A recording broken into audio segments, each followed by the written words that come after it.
All right, Shalom. It's your brother Kosh Koala coming back at you with another lesson in the spirit, giving all glory, honor, and praises to Yahweh Ba'ashim Yahweh Shai, Ba'ashim HaKakodash. Double honors to the apostles and elders, great millstone, who rule and teach well. Peace, love, salutation to the elect 144 first fruit. All right, this is going to be another part of the 12 feather series. I haven't got to it in a minute.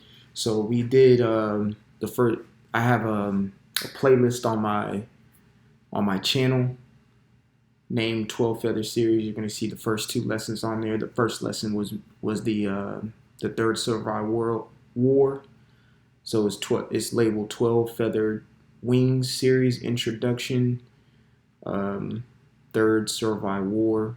And then the next one is 12 Feathers Wing Series, the first feather. All right. And then I think I have another one there too that I didn't put on the playlist.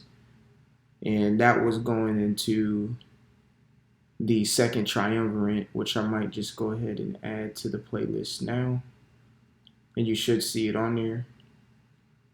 But this one's going to be the second feather, as you can see from the title of this lesson. So the title of this lesson is going to be the 12 Feathered Wing Series, the second feather. So we all know the first feather, it was Julius Caesar. Okay, and the second feather is what we're going to go into today, which is Augustus, or previously known as Octavian. And we're just going to get some quick facts on it. This series is kind of likened to my Let's Take a Look Into It series. I just set up groundwork, and then y'all brothers can take it and run with it to do some more research. But we're going to go ahead and jump into 2nd Ezra chapter 11. Okay, and we are going to start Salaki. 2nd Ezra chapter 11, and we're going to start let's start at verse 11. Okay, 2nd Ezra chapter 11 and 11, it says, "And I numbered her contrary feathers. I numbered her contrary feathers, and behold, there were 8 of them." Now I know in the previous lesson I did mention what the 8 contrary feathers were, and I'm gonna mention them again here. So 2nd Ezra 11:11, I numbered the contrary feathers, which the contrary feathers were spoken about in the earlier verses. Okay. In verse 3 it says, "And behold, and out of her feathers grew other contrary feathers that became little feathers and small." So those little contrary feathers that were 8 of them, in no particular order: Galba, Otho, Vitellius, Nero, Domitian, Claudius, Vespasian, and Titus. Those are the 8 contrary feathers. Let's move on to verse 12. Verse 12, it says, "And I looked, and behold, on the right side there arose one feather, and reigned over all the earth." Right. So we did a lesson on this. You go watch the last lesson, which is titled "The First Feather." That is speaking, verse 12 is speaking about Julius Caesar. So let's keep it moving. Verse 13, "And so it was that when it rained, the end of it came, and the place thereof appeared no more. So the next following stood up and reigned and had a great time." Now here's where we slow it down and break everything down. So verse 13, it says, "And so it was." Right. What it means there, "and so it was," is solidifying verse 12. Okay. When Julius Caesar reigned the whole earth, so it was. That happened. Okay. It uses "was" as a past tense because it happened. Okay. Now, let's go back up to verse 8 real quick. The reasoning why it says, "and so it was." You got to understand the past tense with that. Verse 8. It says, I'll start at 7. It says, "And behold, and lo, the eagle rose up upon her talents, and spake to her feathers, saying," verse 8, "Watch not all at once, sleep every one in his own place, and watch by course." So what that is saying, verse 8, everybody's going to rule in their own space according to their own time is what that's saying. So jumping back to verse 13, 12 and 13, when verse 12 says, and I looked, and behold, on the right side there arose one feather and reigned over all the earth. That's Julius Caesar reigning in his time. Verse 13, and so it was. Therefore, it slept on its own place, meaning Julius Caesar had his reign, he passed on, he got murdered, next. And that's why it says, and so it was. All right, comma, that when it rained, okay, when it rained, meaning when the first feather, it says, verse 12, it says, arose, all right, arose, meaning, one second, arose to come to light, become apparent, make an appearance, appear, and emerge. All right, so when the first feather emerged, so there arose one feather, the first feather, Julius Caesar. Verse 13, that when it rained, you notice it's being past tense. It was and reigned. It had its time, meaning it, Julius Caesar, had his time. The end of it came. It, again, is referring to the one feather or the first feather, which is Julius Caesar. All right. The end of it came, meaning he slept in his own place, meaning he died. All right. In the place thereof appeared no more. All right. Meaning he didn't arise anymore. He was done. He ran his course. Semicolon, not a semicolon, but a colon. A colon, it doesn't show it, but a colon means an explanation is coming after. So, and so it was that when it rained and the end of it came and the place thereof appeared no more is about to be explained. Okay. So the next following stood up. And who was the next following according to history? The second feather, Augustus. So Caesar Augustus, born Gaius Octavius, born September 23rd, 63 BC, died 19th of August, 1480, also known as Octavian, was the first Roman emperor. He reigned from 27 BC until his death in 14 AD. All right, that's the most I'm going to read here in this Wikipedia. You can read the rest of it. I gave a little bit more of an outline on his rise to power in the last video, which was titled The Second Triumvirate, okay? Which was titled The Second Triumvirate. So let's go back here. It says, so the next following stood up. Who was that stood up? Again, Caesar Augustus, who ruled from 27 BC to 14 AD and reigned and had a great time. The reason why it says and had a great time is because he ruled for, I think, 42 years. Hold on for a second.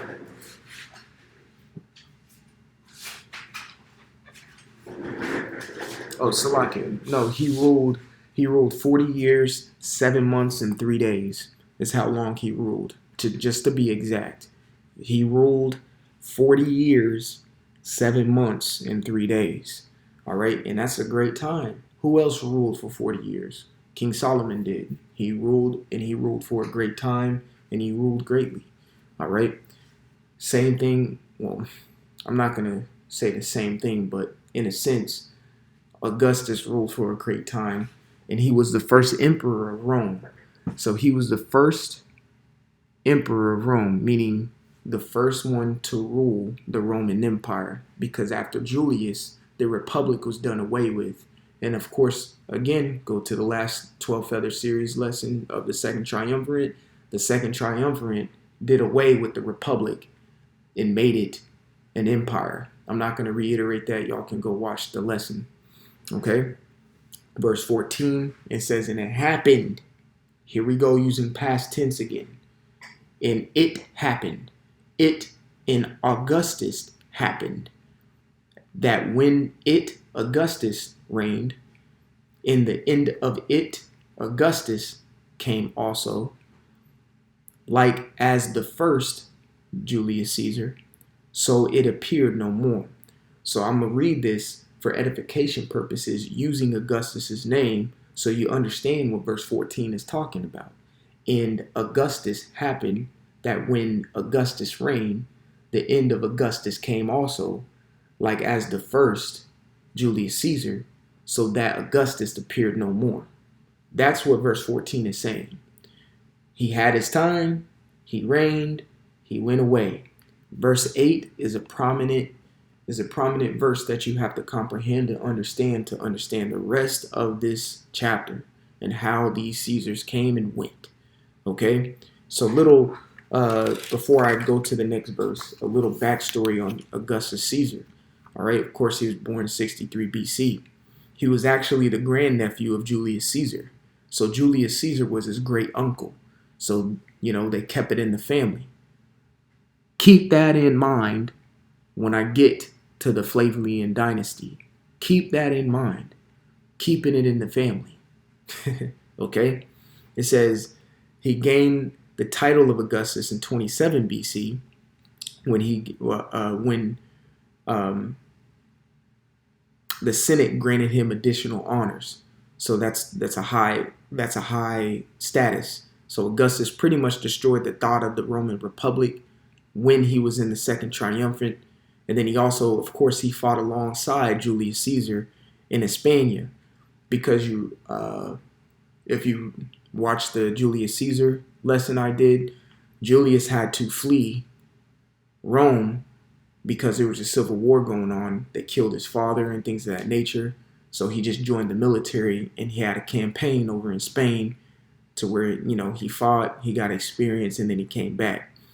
So back to Augustus, at the age of 16, he was elected to the College of Pontus, which supervised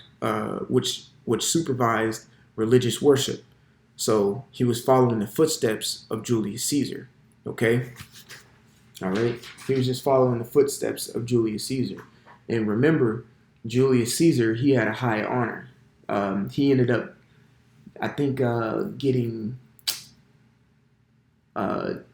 elected Pontifex Maximus, something like that. All right, which is a high religious status. Okay, and then ultimately he got, control of the Roman Council. All right. So when Julius died, of course Augustus was pissed. So he pretty much took responsibility in avenging Julius's death. Therefore, the Second Triumvirate came about. Mark Antony also was another individual who took up for Julius Caesar, because he was close with Julius as well. All right. So pretty much Augustus and Mark Antony, they started a civil war in Rome. All right. And then he also consumed the council position, just like his granduncle, the Roman council, just like his granduncle Julius. So this is why the scriptures are saying that he had a great time. He accomplished a lot during his time.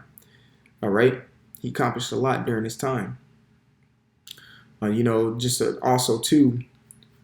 Just to understand Augustus's, sternness, he had rivals. And then he had I think he had a sister who married his rival, and I think he exiled her. It was either he exiled his sister or he exiled his daughter, for disobedience. All right. So that's just a little ground rule, not rules, but just like some quick facts about Augustus and certain things that he accomplished during his reign. Again, Wikipedia will give you most of the information there, about this dude, Augustus Caesar. They putting him next to Mark Zuckerberg, which he definitely does look like Mark Zuckerberg, a true Edomite here. Okay, so let's go to verse 14. And it says, and it happened that when it rained, and the end of it came also, like the first, that it appeared no more. Verse 15, we're not done with Augustus yet. Okay? Even though he passed away and the next one is coming, which will be the third feather, which y'all will get that lesson. It says, then came there a voice unto it and said, right. So there came a voice unto it and said to Augustus Caesar. All right. Verse 16 says, it says, hear thou that has borne rule over the earth so long. Because remember, he ruled for 40 years, 7 months, and 3 days. This I say unto thee, before thou beginnest to appear no more. So before your end comes, I'm going to tell you this. All right. There shall none after thee attain unto thy time, neither unto the half thereof. There you go. So what it was saying, that voice was saying to Augustus, no one's going to rule. No one, this Roman Empire, no one's going to rule as long as you ruled. No one will bear the throne as long as you bear the throne. And coming to history, no one even got close to 40 years. This is how you know the scriptures are true. All right. So another quick thing that you can do is, of course, go to Luke, the 2nd chapter, and it mentions Caesar Augustus. So Luke 2:1, and it came to pass in those days that there went out a decree from Caesar Augustus that the whole world should be taxed. Because what? Like it's saying here, he did what? He bare rule over the earth for so long, okay? And he reigned over the earth for so long. Same thing with Julius Caesar, over all the earth. So it's saying the same thing when he taxed the entire world, all right? Matter of fact, let's see what that word world is here. Yep, oikomene, which means the encompassing the entire playing field of the earth, everybody in it. Okay? So he taxed the entire world because what was the world? Rome ruled it. Okay? Verse 2, it says, and the taxing was first made when Cyrenius was governor of Syria. I'll do a separate video on who Cyrenius is. I think the word Cyrenius just simply means warrior. All right? But when you go into it, yeah, it just means warrior. But when you go into it, is actually, I want to say, Publius Quintinius Varus. Matter of fact, let me just look it up real quick. Publius Quintinius Varus. Hopefully I got it right. I don't fucking know. Yeah, it was this guy. All right. In fact, hold on. Yeah. So this guy, Publius Quintilius Varus, is actually what Luke 2:2 is speaking about. But I'll do a separate lesson going further into it. Cyrenius is actually Publius Quintilius Varus. You know, but that's for a later time. But you can read about Caesar Augustus in this. You know, so that's the breakdown pretty much of 2nd Ezra chapter 11, from verse 11 to verse, let's see what we did, to verse 17. All right, if y'all want to go back and read, you know, and get the information from there. You know, matter of fact, I'll just skim through it again. The 8 contrary feathers, Galba, Otho, Vitellius. So verse 11 is speaking about Galba, Otho, Vitellius, Nero, Domitian, Claudius, Vespasian, and Titus. Verse 12 is speaking about Julius Caesar. Verse 13 is speaking about the end of Julius Caesar's reign and the transition into the 2nd feather, which would be Caesar Augustus.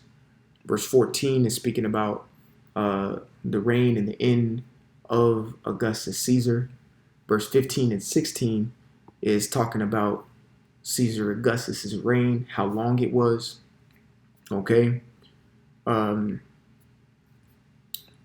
verse 17 is speaking about no other Caesar after a Caesar Augustus will rule as long as he did, which was 40 years, 7 months, and 3 days. So Lord willing, this was edifying. I'll catch you on the next one, and I give glory, all glory, honor, and praises to Yahweh, Ba'ashem Yahawashi, Ba'ashem Hakwadash. Double honors to the apostles and elders of Great Millstone, to rule and teach well. Peace, love, salutation to the elect 144 first fruit. And like always, repent, for Yahawashi is coming back sooner than what me and you believed. Stay tuned for the next series, part series to these lessons. Till that time, shalom.